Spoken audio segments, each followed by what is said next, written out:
অনুষ্ঠানের সম্মানিত সভাপতি, উপস্থিত আছেন আমাদের সাজুলিয়া দরবার শরীফের পীর সাহেব, রুলিয়া সাজুলিয়া সাহেব। এখানে উপস্থিত আছেন আমার শ্রদ্ধাভাজন আমাদের নেতৃবৃন্দ, উপস্থিত আছেন ছাত্রছাত্রী অভিভাবকবৃন্দ, উপস্থিত আছেন শিক্ষকবৃন্দ। আসসালামু আলাইকুম ওয়া রাহমাতুল্লাহি ওয়া বারাকাতুহু। আসলে শিক্ষা এমন একটা জিনিস, শিক্ষা জাতির মেরুদণ্ড। আমরা বিগত দিন যে শিক্ষিত স্কুল প্রতিষ্ঠানে আমাদের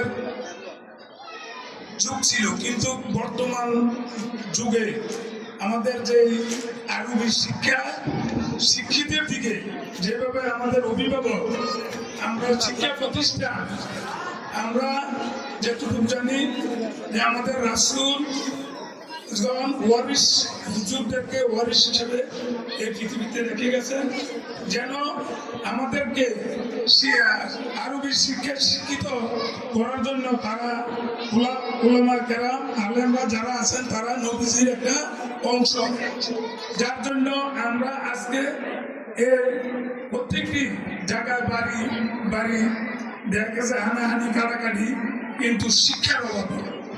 এখন এই মডেল যুগে যেভাবে শিক্ষা প্রতিষ্ঠানগুলা যদি এই কোরআনের শিক্ষা ঘরে ঘরে দেওয়া যায়, আমার মনে হয় আমাদের যে সমাজের সভ্যতা এগুলা ফিরে আসার সম্ভাবনা আছে।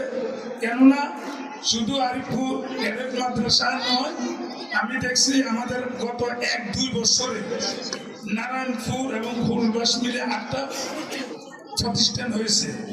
তা ধীরে ধীরে যদি প্রত্যেকটি ফ্যামিলিকে এই আরবি শিক্ষার দিকে শিক্ষিত মনোযোগ দেওয়া যায়, আমার মনে হয় এই দেশের ভবিষ্যৎ, আমাদের হানাহানি কাটাকাটি এবং আমাদের সব কিছু শিক্ষার মধ্যে চলে আসবে।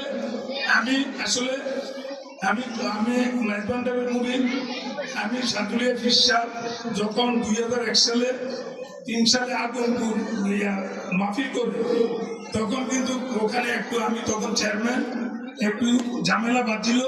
তখনকার থেকে আমি সাজুলিয়া পীর সাহেবকে চিনি এবং আমি ওনাকে সম্মানের সহিত শ্রদ্ধা করি, এখনো আছি। যেহেতু আমি এক জায়গায় মুরিদ আছি, আর এখানে যারা মুরিদ আছে সাজুলিয়া পীর সাহেব সবাই অনেকে আমার বন্ধু মহল, আমরা বসলে আলোচনা করি এবং সব কিছু নিয়ে দেখছি যে আমাদের পীর সাহেব কেবলা যে মুখী মানুষকে ভালো শিক্ষা, দিনের শিক্ষা দেওয়ার জন্য, ভালোভাবে সঠিকভাবে চলার পথ দেখানোর জন্য আমি অত্যন্ত গর্বিত।